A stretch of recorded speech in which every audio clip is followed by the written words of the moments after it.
The lights were merciless. Bright, white, and sharp, they exposed every detail on stage. Every pore, every wrinkle, every thread of fabric. They made the designer gowns shimmer like liquid gold and diamonds. They also made old sandals look even older. Amelie stood under those lights like a thorn among roses. She could feel the eyes on her, thousands of them. Contestants, audience, cameramen, even the host. Everybody stared at the African girl in the wrong outfit. The other women sparkled like trophies. Long legs wrapped in silk, nails painted glossy red, lips plump from cosmetic clinics. Their gowns trailed behind them like waterfalls of glitter. Amelie? She wore a faded cream blouse, ironed carefully that morning until the charcoal iron left a burn mark near the hem.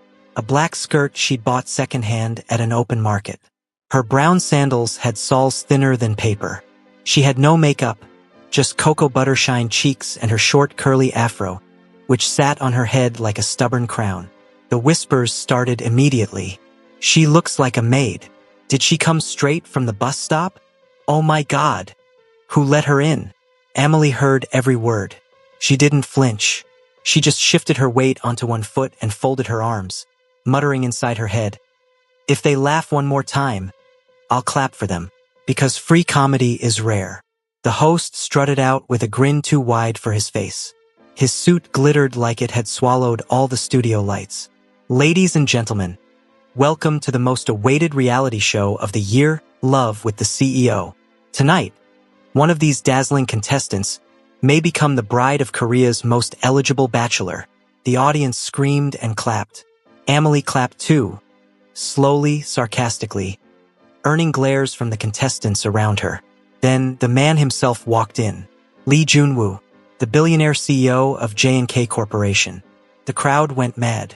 Women screamed his name like he was a K-drama star. Phones flashed. The air smelled of perfume and desperation. He was tall, broad-shouldered, his black tuxedo cut like it had been sewn directly on his skin. His eyes were cold, sharp, scanning the contestants as though he were inspecting diamonds at an auction.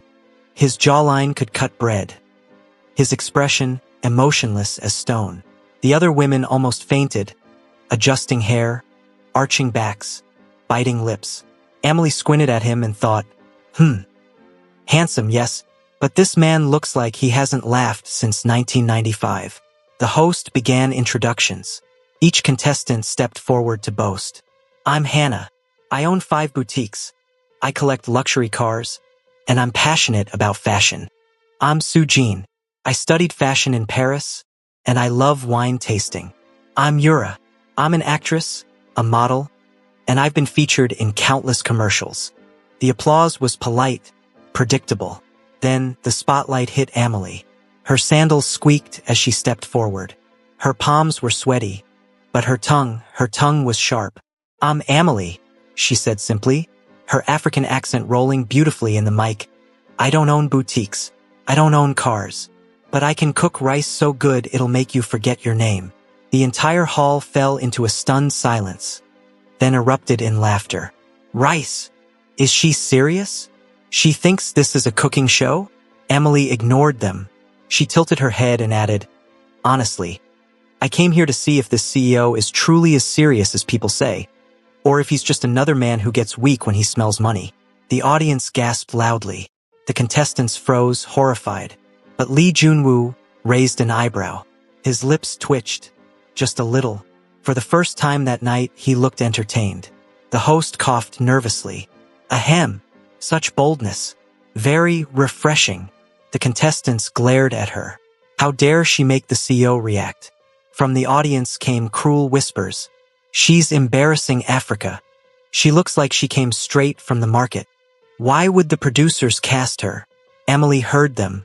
She smiled sweetly, then turned to the contestant beside her. A tall Korean woman in a sequin dress dripping with diamonds. Excuse me, Amelie whispered, loud enough for her microphone to pick up. If the lights go out, I'll borrow your necklace to find my way home. The woman gasped in horror. The audience howled with laughter. Amelie smirked. Inside, she thought, let them laugh. At least I'm trending.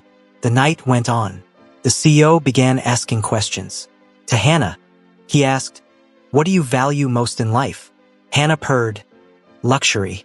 A woman should always shine like a diamond. Emily muttered. Diamonds don't even shine at night without light. The mic caught it. The audience roared. To Sujin, he asked, What would you do as my wife? She answered, I would host charity galas and make you proud. Emily leaned in. She means selfies for Instagram. Laughter exploded again. Even the host bent double. Finally, the CEO's eyes shifted to Emily. And you? Emily shrugged. Me? I'd probably argue with you when you're wrong, cook for you when you're hungry, and snore next to you when I'm tired. The crowd gasped in shock. No one spoke to him like that. For a second, silence swallowed the hall. Then, the CEO laughed. A low, deep, genuine laugh. The contestants froze, horrified. Emily blinked. Wait, did you just laugh? Someone call an ambulance. The CEO has feelings. The studio exploded. The host almost dropped his mic. The CEO's assistants at the corner looked like they'd seen a ghost. Emily crossed her arms and thought, So the stone statue can laugh. Interesting. By the end of the night, she had insulted 3 contestants, made the host sweat, and turned the audience into her secret fan club. But deep inside, she was confused. She wasn't here for drama. She was here out of curiosity and maybe hope. Poverty had taught her to expect little. So when she looked at the CEO's unreadable face, she wondered, is this man just enjoying the show? Or could he actually be serious about me? What Emily didn't know was this. While everyone mocked her, while everyone rolled their eyes, Lee Junwoo, the billionaire CEO, had already decided, this girl, I want her. The next round of the dating show was the dreaded Q&A session. Every contestant knew it was the moment that could either make them shine or send them home humiliated. The stage was rearranged. The women sat in a semicircle on velvet chairs, with the CEO sitting directly in front of them, his posture as straight as if he were attending a board meeting. His expression, blank, cold, serious. Cameras zoomed in on every nervous blink. The audience leaned forward, hungry for drama. The host grinned, his teeth brighter than the stage lights. Welcome to round 2. The CEO's questions, he announced. Tonight, the CEO himself will ask each of our contestants a question to help him see who has the qualities of a true wife. The crowd clapped, though many of them only cared about one thing: seeing the African girl embarrass herself again. The CEO adjusted his cufflinks and scanned the line of women. His eyes lingered on Emily for a moment longer than necessary before sliding away. The first question went to Hannah, the boutique owner. Tell me, the CEO asked coolly, what is marriage to you? Hannah smiled sweetly, her red lips shimmering. Marriage, to me, is a partnership of success. A man provides luxury, and a woman provides beauty. Together, they shine before the world. The audience clapped politely. Hannah tilted her chin proudly. Emily leaned back in her chair, crossed her legs, and muttered under her breath, So basically, she's a mannequin with free meals. The mic caught it. The audience burst into laughter. Hannah's face turned red, but she forced a smile, pretending not to hear. The next contestant, Sujin, was asked, What is your greatest weakness? She giggled softly, flicking her long hair. My greatest weakness is, I love too much. Sometimes I care too deeply. Emily snorted so loudly the mic picked it up. Madam, that's not weakness, that's clinginess. The host almost choked trying not to laugh. The audience screamed with laughter. Even the CEO's lips twitched slightly. When it was Yura's turn, the CEO asked, If my company was in crisis and I had no money, what would you do as my wife? Yura blinked. That will never happen. But if it did, I'd probably still host charity events. Maybe ask my father for help. The audience clapped weakly. The contestants nodded, pretending it was a smart answer. Emily leaned forward, stage whispering, Translation. She'll run to Daddy's wallet. The laughter was unstoppable. Finally, the CEO's gaze landed on Emily. The hall went silent. Everyone waited, hungry to see how badly she would embarrass herself. Emily, his deep voice rumbled. What does marriage mean to you? Emily tilted her head, thinking. Then she leaned into the mic. Marriage? It's like owning a chicken. The audience gasped. The contestants almost fainted. The host looked like he might collapse on the floor. The CEO raised an eyebrow. A chicken? Yes, Amelie said seriously. You feed it, protect it, love it, but sometimes it poops on your doorstep. You don't throw it away, though. You clean up and keep going. That's marriage. For 3 long seconds, the entire hall froze in silence. Then, the CEO chuckled. Actually chuckled. The contestants gasped, staring in horror. Did the iceberg just crack? Amelie shrugged casually. At least I didn't say it's about beauty and diamonds. I can't even afford fake gold. The audience screamed with laughter, clapping wildly. Amelie smiled, amused with herself. The CEO's eyes softened, just for a second. And what if I lost everything? My company, my money, my position. Amelie leaned back, crossing her arms. Then I'd ask you to fetch firewood while I cook. At least I know we won't starve. The audience exploded in laughter and applause. Someone even shouted, "Marry her already." The other contestants were furious. Hannah whispered loudly, "She's making a fool of herself." But the truth was obvious. The CEO was enjoying it. The host tried to move on, wiping sweat from his forehead. Next question. But the CEO wasn't done. He leaned forward, his eyes locked on Amelie. "Tell me," he said slowly, "why did you join this show?" The hall grew silent again. Everyone expected her to say something stupid. Amelie cleared her throat. "Honestly? Free food." The audience erupted, clutching their stomachs from laughter. Amelie continued, smirking, "You think I'd miss a chance to eat 5-star meals for free? Even the water here tastes expensive." Even the CEO laughed this time. A deep, genuine laugh that made his assistants at the side panic, whispering to each other like, "He's actually laughing?" Amelie leaned forward, teasing, "Don't laugh too much, Sionim. People might think you're human." The audience screamed. The contestants nearly fainted. For a moment, it didn't feel like a dating show anymore. It felt like a comedy stage with Amelie as the star. But underneath the humor, there was truth. Amelie's answers weren't rehearsed, weren't fake, weren't designed to impress. They were raw, genuine, and funny. And that's what made them powerful. The CEO sat back, watching her with an expression no one could read. But his eyes betrayed a spark. Meanwhile, the contestants fumed. Hannah whispered furiously, "She's stealing the spotlight." Sujin hissed, "How dare she make him laugh?" Yura clenched her fists. "She's poor. She's nothing. This is temporary." But Amelie didn't care. She leaned back, stretched, and whispered to herself, "Let them choke on their jealousy. I'm just here to enjoy the free air conditioning." By the time the round ended, the audience had chosen their favorite. Not the designer-dressed beauties, not the rich daughters or models, but Amelie, the poor African girl with sandals and wit sharper than diamonds. And Lee Jun-woo, the CEO? He was no longer bored. He was intrigued. The next morning, the contestants were summoned earlier than usual. The producers told them it was for a special round.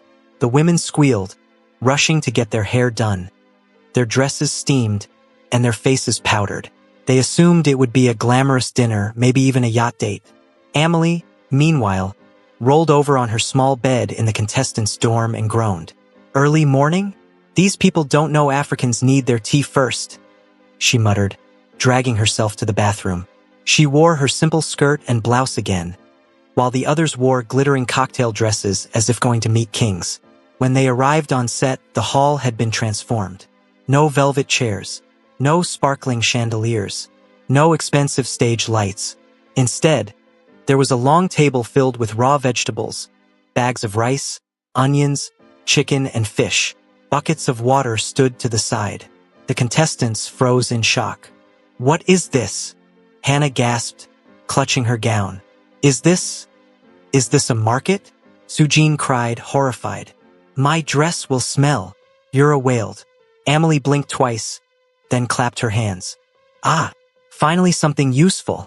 I was beginning to think this show was just for hair-flipping competitions." The audience roared with laughter. Even some staff hiding behind cameras covered their mouths to stop giggling.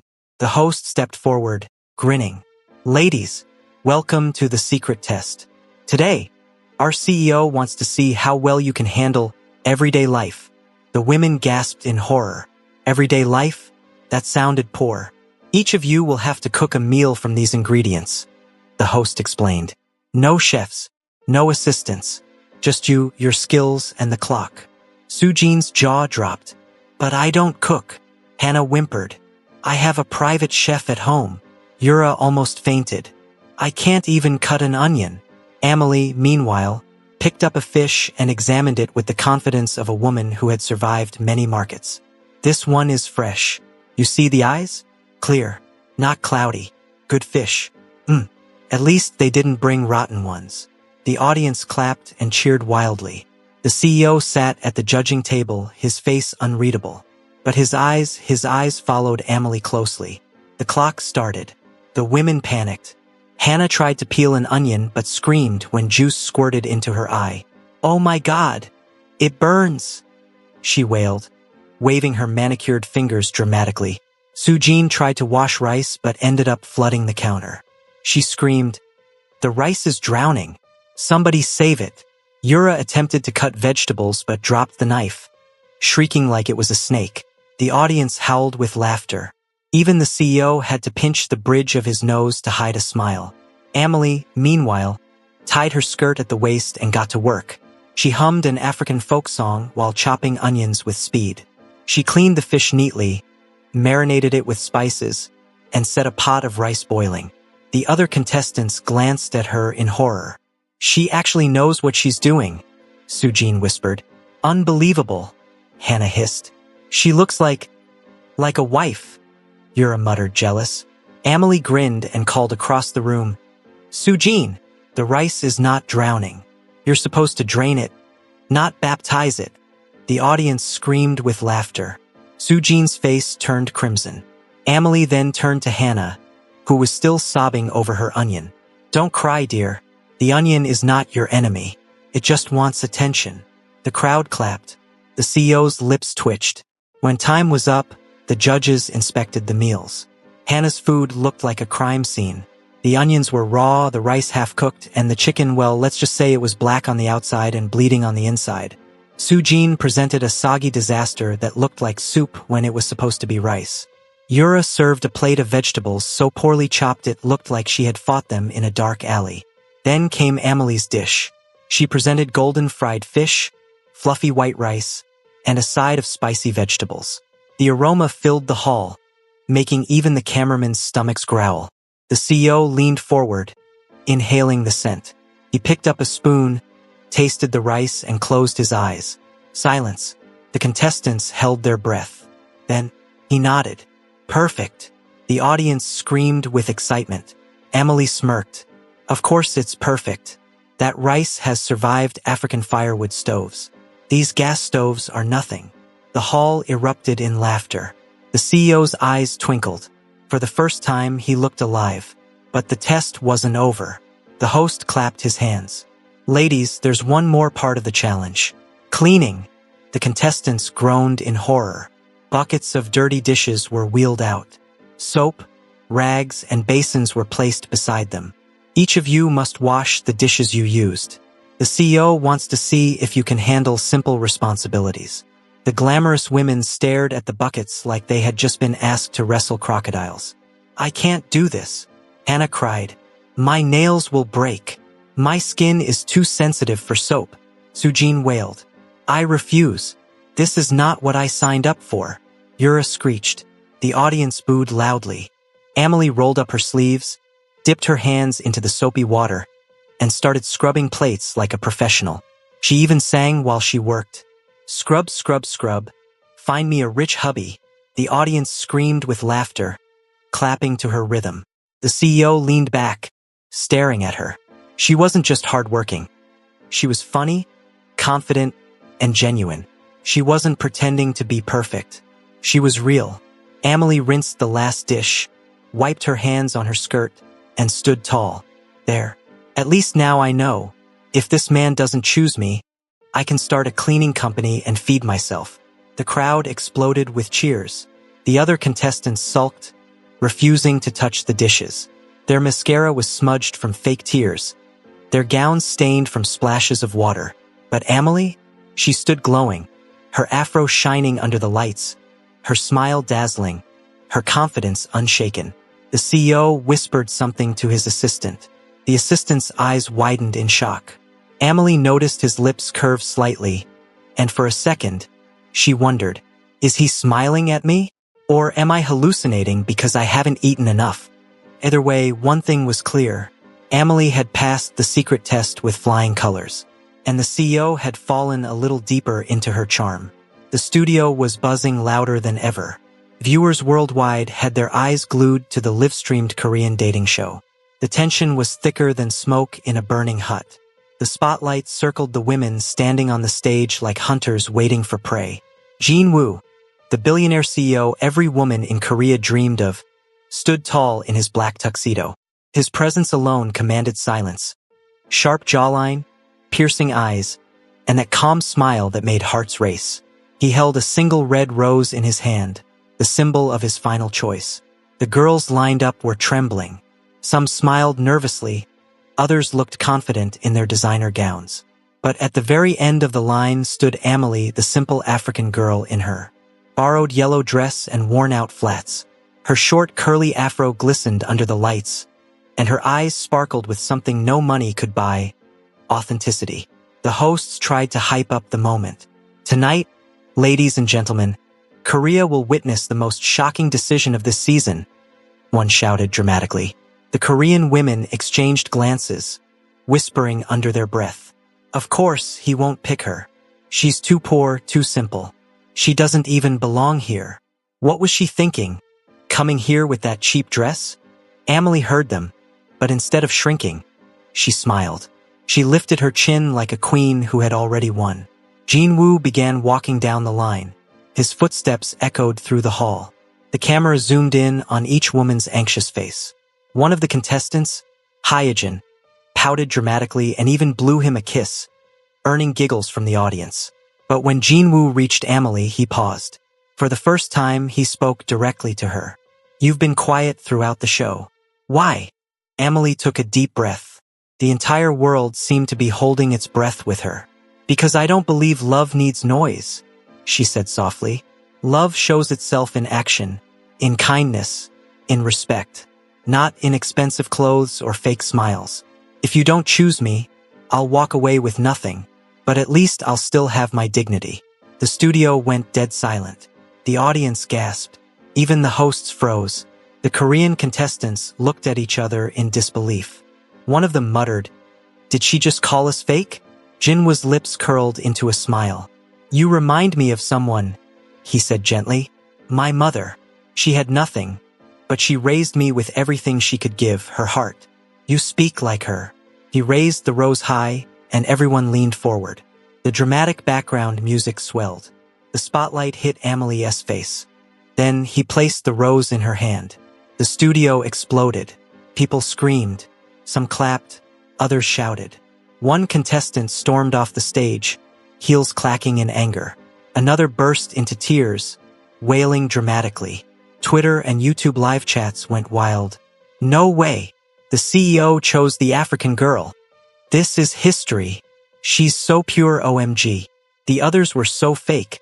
I love her already." Jin-woo turned to the cameras. Money can buy dresses, cars, and diamonds, but money can't buy a heart like hers. And that's what I want. The host, still recovering from shock, stammered, "So, are you saying you're officially choosing Amelie as your future wife?" Jin-woo didn't hesitate. He took her hand, kissed it gently, and said, "Yes, she is the one." The crowd screamed louder. Amelie stood frozen, tears filling her eyes. She whispered to him, "But why me? I'm just a poor girl." He smiled. "Because you're real, and real is rare." The other contestants fumed. Hyejin stomped her foot and shouted, "This is unfair. She doesn't even have a proper job. No background. Nothing. She's not Korean. How can she be the CEO's wife?" Jin-woo turned sharply to her. His voice dropped, firm and commanding. Love has no nationality, no price tag. If you think money makes you better than her, then you've already lost. The audience roared with applause. Amelie, overwhelmed, burst into tears. But these were not tears of sadness. They were tears of victory, of joy, of finally being seen for who she was. Jinwoo wiped her cheek gently, whispering, "Don't cry. From today, you'll never be despised again." The cameras zoomed in as he pulled her into a warm embrace. The whole world witnessed it live. An African girl, mocked and ridiculed, crowned with the love of Korea's richest man. Tabloids splashed headlines across Korea. Billionaire CEO marries African bride. Fairy tale romance shocks nation. From simple to royalty, Amelie steals Korea's heart. Amelie walked hand in hand with Jinwoo, no longer the poor girl in the yellow dress, but still the same woman with the same kind heart. And every time she looked at him, she remembered the night the world laughed at her, until love proved them all wrong. Hello besties, in this story we learned that true beauty and worth are not measured by wealth, designer clothes or outward appearance, but by the heart, character and authenticity of a person. Many mocked Emily because she was poor, simple and different from the rest, but the CEO saw beyond the surface and valued her humility, honesty and kindness. This story reminds us that society often judges quickly, but real love and real success come from looking deeper. It also shows that confidence in your true self will always stand out. While others compete with flashiness and pride, Emily's simplicity spoke louder. Finally, it teaches that mockery can sometimes be the path to your destiny. The very stage where she was humiliated became the stage where she was chosen and celebrated. Thank you so much for watching. Kindly like, subscribe and share.